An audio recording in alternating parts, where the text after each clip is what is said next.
ഏറ്റുമുട്ടലൊന്നും ഉണ്ടായിട്ടില്ല ഇതുവരെ, അതൊന്നുമില്ല. ഏറ്റുമുട്ടലുണ്ടായിട്ടില്ല. ഗൺമാനൊക്കെ എന്തുമാതിരി അടിയാ അടിച്ച ആലപ്പുഴയിൽ? അത് ഗൺമാന്മാരുടെ പണി അതല്ലേ. ഏത് പിന്നെ കരിങ്കൊടി കാണിക്കാൻ അടിക്കാനാ? കരിങ്കരി കാണിക്കുകയും അവരുടെ ജോലി എന്താ? മുഖ്യമന്ത്രിക്ക് സംരക്ഷണം നൽകുക, അതിന് വിഘാതമായി വരുന്നതിനെ തടയുക എന്നുള്ളത് അവരുടെ ജോലിയല്ലേ. ചാടിക്കേറി അടിക്കാം. പിന്നെ താടി കയറിയോ അല്ലാതെയോ പതുക്കെയോ നിന്നടിക്കാം. അത് ഒരു കടന്ന കയ്യായി പോണേ. അതൊന്നുമില്ല.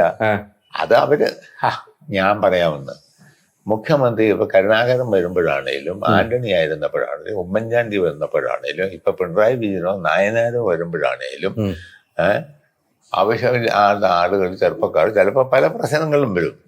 കരിങ്കൊടി കാണിച്ചെന്ന് പറഞ്ഞെന്നാൽ ഒന്നെങ്കിൽ പോലീസ് ഇടപെടും, സംഘർഷം ഉണ്ടാകും, അല്ല ഇടതുപക്ഷ ജനാധിപത്യം ഈ പറയുന്ന ആളുകളുടെ പാർട്ടി ഒരു പ്രസ്ഥാനമുണ്ട്, ആ ജനങ്ങളുടെ ആളുകൾ അണിനിരക്കും. അത് സ്വാഭാവികമാണ്.